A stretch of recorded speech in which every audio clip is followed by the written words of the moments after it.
Hey there, it's Drunk at Disney. Now, Disney's Animal Kingdom has been special to me for a long, long time, and I wanted to do a series of videos to explain the finer points of Disney's Animal Kingdom, to show people who may not be quite as familiar with the Animal Kingdom why I feel it's so much fun to spend time at.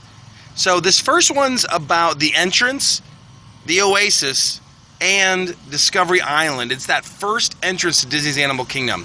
I'm going to do more videos down the road about Africa, Asia, and Dinoland USA.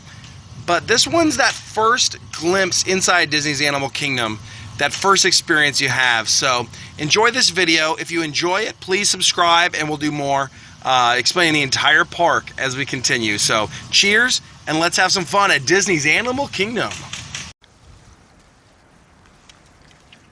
Cheers! It's Drunk at Disney. Now we're here at Disney's Animal Kingdom, and I am excited today to bring you something a little different. Now, here in the parks, there's a lot of things that are obviously sticking out to you. You've got rides, attractions, shops, but what's great about Disney's Animal Kingdom and Disney parks, but mostly Disney's Animal Kingdom in particular, is the level of detail and storytelling that takes you to places that are not real, but make them feel real. Disney's Animal Kingdom is not a specific recreation of places from around the world. These are all fantasy areas, but they feel real. And we're going to look at the little details throughout the park that make this place feel real. We're going to start in the most obvious of places, though, which is the entrance to the park. As you can see, I'm walking through the parking lot. Now, here in the parking lot, it is drab. It's massive. It's expansive. There's not a tree in this area. It's asphalt for days. Humans have come through and found what used to be a swamp, used to be a wild area, used to be a habitat for animals. And if you look around, it is fully paved with concrete. It's hot. The sun is beating down, even on this cloudy day. I want to go somewhere a little bit better, right? It's actually unappealing to be here in this area that's done by man. Well, what's this way? I see an oasis. I see trees. I see shade. I want to go there. So I'm going to be drawn to this area here. I'm drawn towards the oasis, which is where we're heading. Let's head towards those trees over that way and begin our adventure at Disney's Animal Kingdom. Rows and rows and rows of parking. Got traffic, noise, fumes, but not over there. Over there we have trees, wildlife, wild places, which is where I want to go. So again, as a guest, I'm being drawn to this area. So we've made our way towards the trees, the parking lot here. Look down. We're going to teach you to look down to the ground. We have now left the asphalt and we've come towards this oasis. I'm starting to see something much more appealing. I like this shade, this foliage, this greenery, these wild places a lot more than I like that hot, smelly parking lot.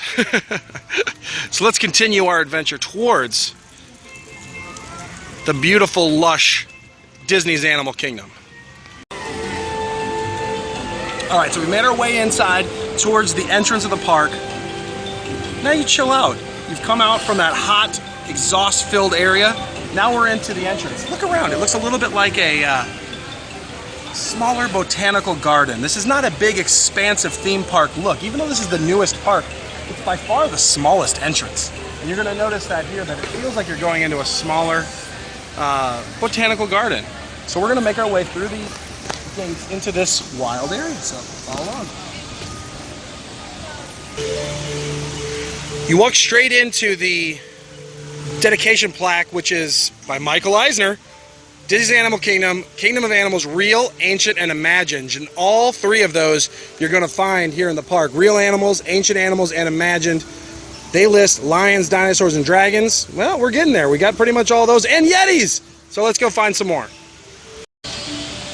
And once you go through the gates, the first thing you notice that's different from the other theme parks is when you walk in, really you don't see something. You're missing the icon. You're missing the Cinderella Castle, the Epcot ball. You're missing there. What you come to is a block of trees. So we're setting up the first thing. Well, that's pretty adventurous, isn't it? You have to decide which way we're going to go. Do you go off to the left here? Or do you go to the right? There's really no discerning environment that lets you know which way's best, so we need to decide. I'm a righty. Let's go right.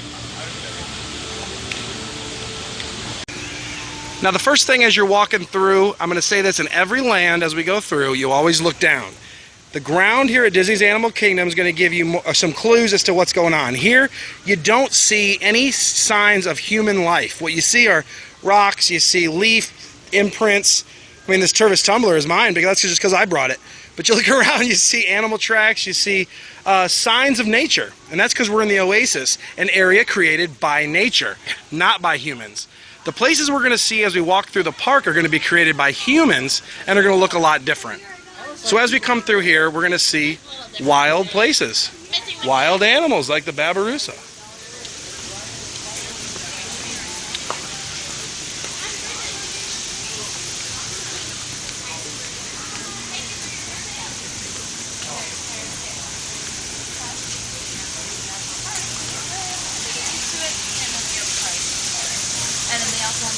Ooh, an iguana. Starting to peel. And rightfully so. Hello, my friend. Because they're claws? No, because they're macaws. This one.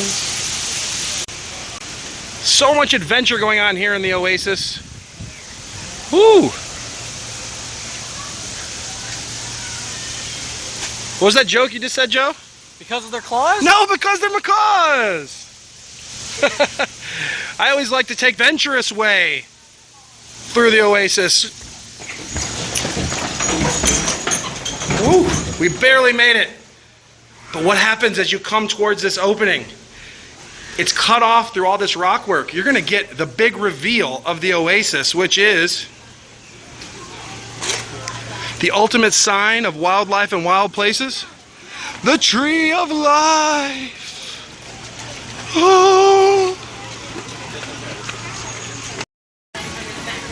So the obvious centerpiece to the park is the Tree of Life, emblazoned with hundreds of animals that have come to refresh themselves in the shade and the water around the Tree of Life, and their images have been emblazoned for life on the Tree of Life. There's also a hidden Mickey about halfway up in that moss area just to the left of the buffalo head. Nice hidden Mickey in the moss there.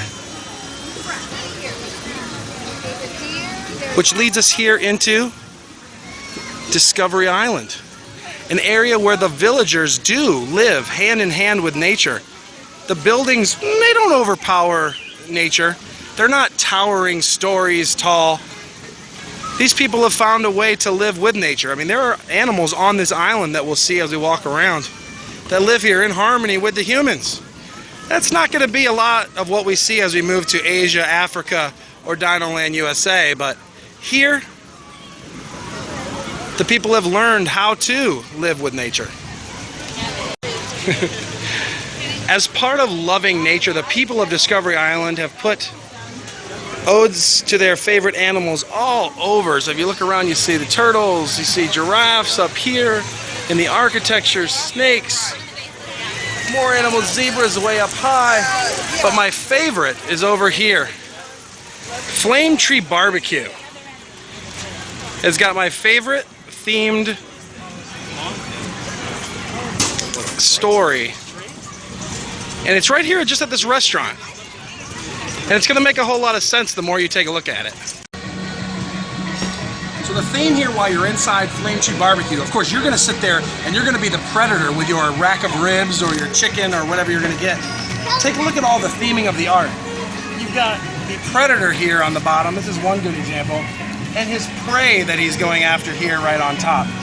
But as you walk through the seating area, you're going to notice that every bit of art throughout the entire restaurant has that same theme. So down here,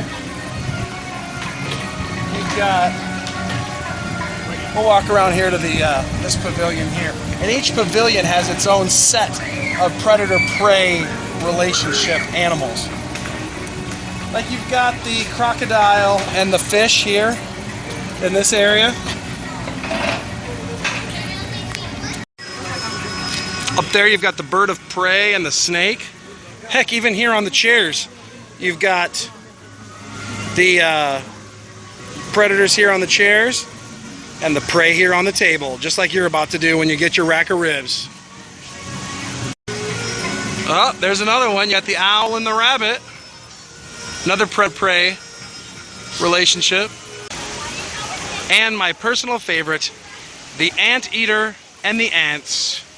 Eating all the ants along the top. So we've made our way to the Tree of Life garden. We're in the base of the Tree of Life, but if you look around, you're going to see different animals and bits of nature. But even down here, there are animals. We've got a egret. Sure, why not? We'll go with egret. But you look down here in the base, this is now the exit to It's Tough to Be a Bug.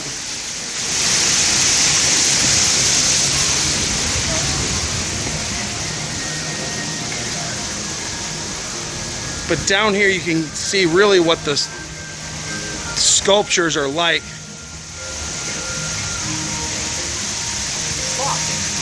It's a sloth. I bet they'd be really, really slow at the DMV. Probably. A great view looking up of the, what would be the back side of the Tree of Life. Love the owl.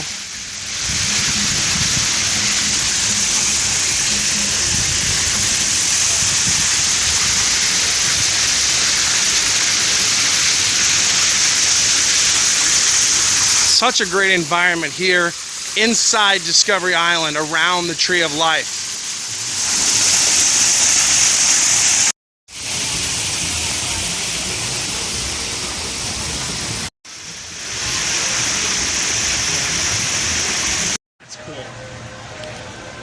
So there's an explanation, a little bit of the first couple lands here at Disney's Animal Kingdom, the Oasis and Discovery Island.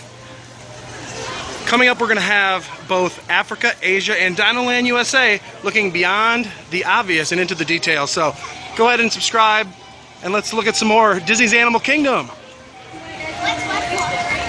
Cheers.